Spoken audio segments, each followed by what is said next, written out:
Once upon a time there lived a shoemaker who could get no work to do, and was so poor that he and his wife nearly died of hunger. At last he said to her, "It is no use waiting on here. I can find nothing, so I shall go down to Mascalucia, and perhaps there I shall be more lucky." So down he went to Mascalucia, and walked through the streets crying, "Who wants some shoes?" And very soon a window was pushed up, and a woman's head was thrust out of it. "Here are a pair for you to patch," she said, and he sat down on her doorstep and set about patching them. "How much do I owe you?" she asked when they were done. "A shilling." "Here is 18 pence, and good luck to you," and he went on his way. He turned into the next street and set up his cry again, and it was not long before another window was pushed up and another head appeared. "Here are some shoes for you to patch," and the shoemaker sat down on the doorstep and patched them. "How much do I owe you?" asked the woman when the shoes were finished. "A florin." "Here is a crown piece, and good luck to you," and she shut the window. "Well," thought the shoemaker, "I have done finely, but I will not go back to my wife just yet, as, if I only go on at this rate, I shall soon have enough money to buy a donkey." Having made up his mind what was best to do, he stayed in the town a few days longer, till he had 4 gold pieces safe in his purse. Then he went to the market, and for 2 of them he bought a good strong donkey, and mounting on its back he rode home to Catania. But as he entered a thick wood, he saw in the distance a band of robbers who were coming quickly towards him. "I am lost," thought he. "They are sure to take from me all the money that I have earned, and I shall be as poor as ever I was. What can I do?" However, being a clever little man and full of spirit, he did not lose heart, but taking 5 florins, he fastened them out of sight under the donkey's thick mane. Then he rode on. Directly the robbers came up to him, they seized him exactly as he had foretold, and took away all his money. "Oh, dear friends," he cried, wringing his hands, "I am only a poor shoemaker, and have nothing but this donkey left in the world." As he spoke, the donkey gave himself a shake, and down fell the 5 florins.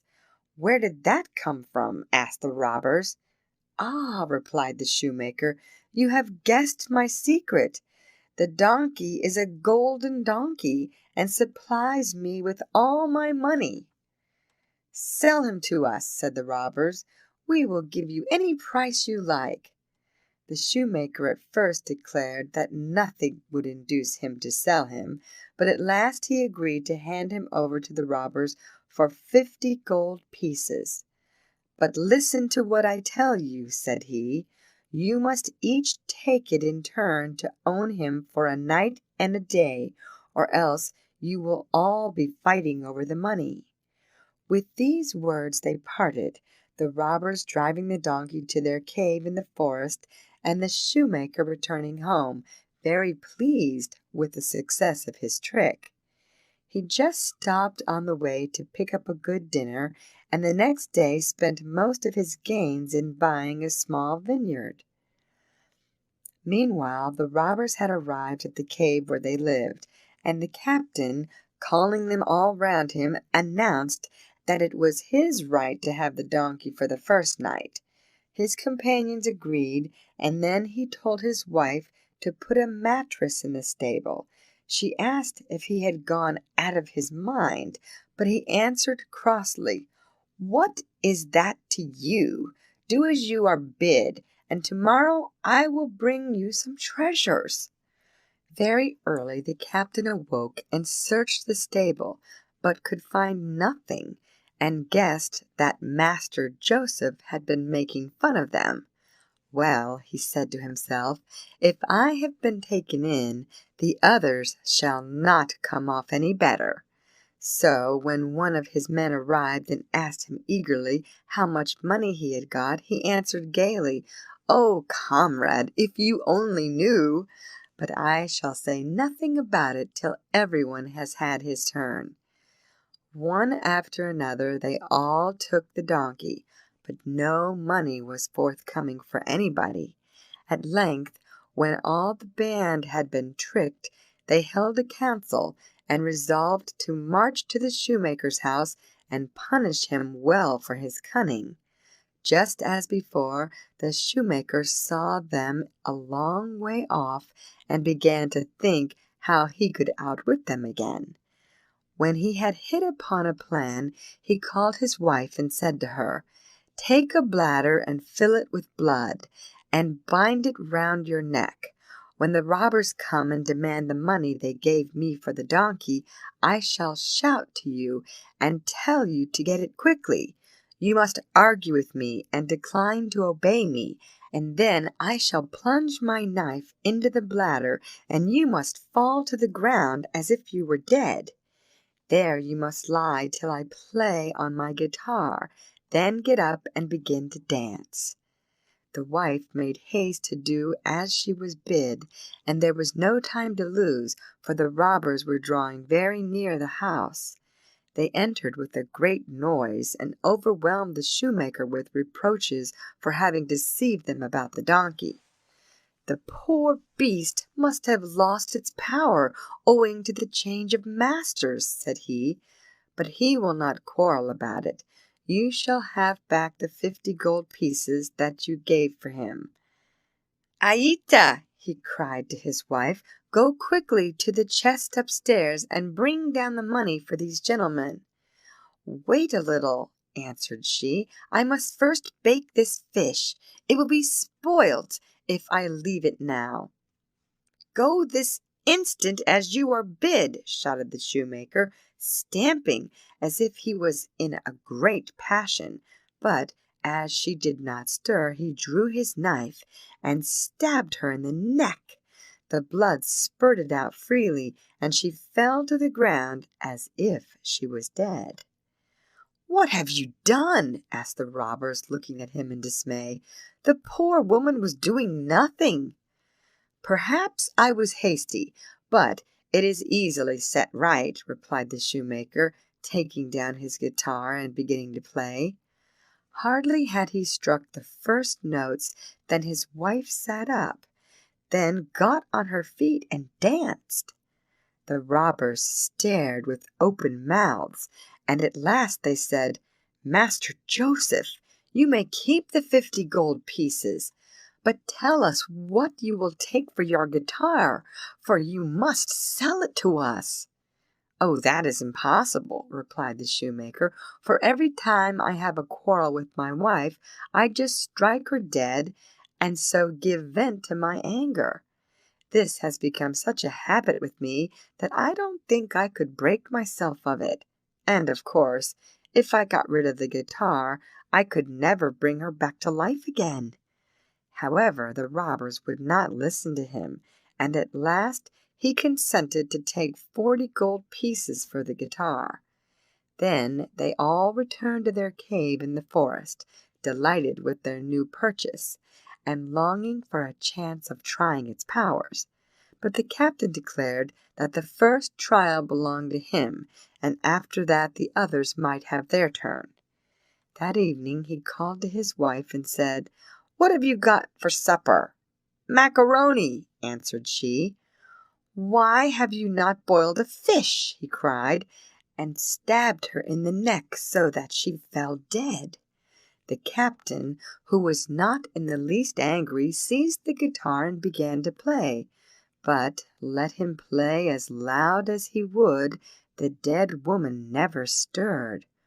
"Oh, lying shoemaker! Oh, abominable knave! Twice has he got the better of me, but I will pay him out." So he raged and swore, but it did him no good. The fact remained that he had killed his wife and could not bring her back again. The next morning came one of the robbers to fetch the guitar and to hear what had happened. "Well, how have you got on?" "Oh, splendidly! I stabbed my wife and then began to play, and now she is as well as ever." "Did you really? Then this evening I will try for myself." Of course, the same thing happened over again till all the wives had been killed secretly, and when there were no more left, they whispered to each other the dreadful tale and swore to be avenged on the shoemaker. The band lost no time in setting out for his house, and as before, the shoemaker saw them coming from afar. He called to his wife, who was washing in the kitchen.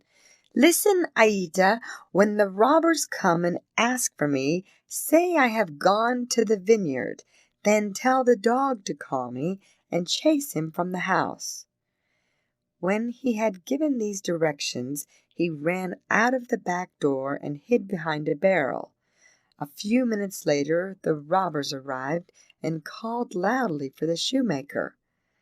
"Alas, good gentleman, he is up in the vineyard, but I will send the dog after him at once.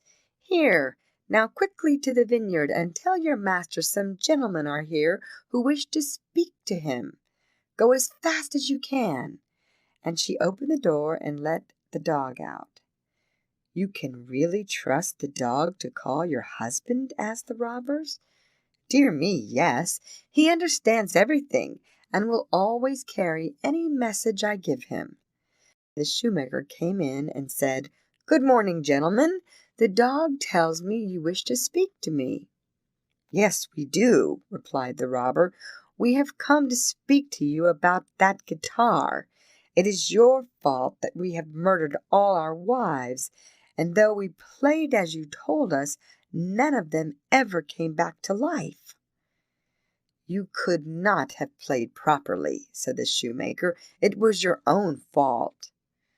"Well, we will forget all about it," answered the robbers, "if you will only sell us your dog."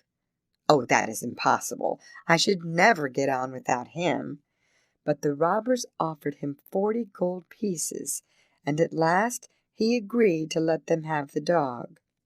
So they departed, taking the dog with them, and when they got back to their cave, the captain declared that it was his right to have the first trial. He then called his daughter and said to her, "I am going to the inn. If anybody wants me, loose the dog and send him to call me." About an hour after someone arrived on business, the girl untied the dog and said, "Go to the inn and call my father." The dog bounded off, but ran straight to the shoemaker. When the robber got home and found no dog, he thought he must have gone back to his old master, and though night had already fallen, he went off after him.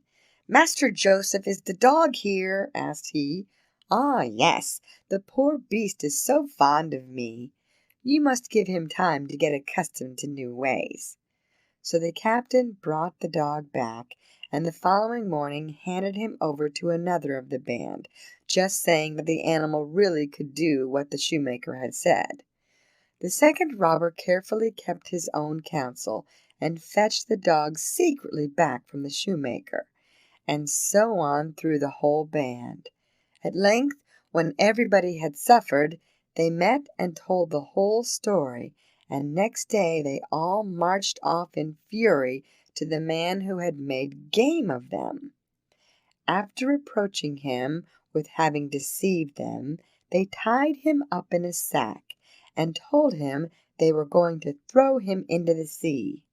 The shoemaker lay quite still, and let them do as they would. They went on till they came to a church, and the robbers said, "The sun is hot, and the sack is heavy. Let us leave it here and go in and rest." So they put the sack down by the roadside and went into the church.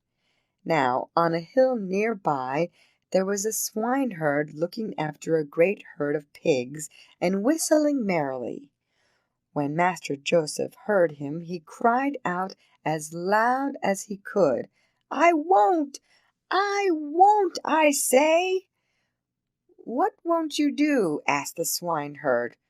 "Oh," replied the shoemaker, "they want me to marry the king's daughter, and I won't do it." "How lucky you are!" sighed the swineherd. "Now, if it were only me!" "Oh, if that's all," replied the cunning shoemaker, "get you into this sack and let me out." Then the swineherd opened the sack and took the place of the shoemaker, who went gaily off, driving the pigs before him. When the robbers were rested, they came out of the church, took up the sack, and carried it to the sea, where they threw it in, and it sank directly. As they came back, they met the shoemaker, and stared at him with open mouths. "Oh, if you only knew how many pigs live in the sea!" he cried, "and the deeper you go, the more there are. I have just brought up these, and mean to return for some more." "There are still some left there?" "Oh, more than I could count," replied the shoemaker. "I will show you what you must do." Then he led the robbers back to the shore. "Now," said he, "you must each of you tie a stone to your necks, so that you may be sure to go deep enough, for I found the pigs that you saw very deep down indeed."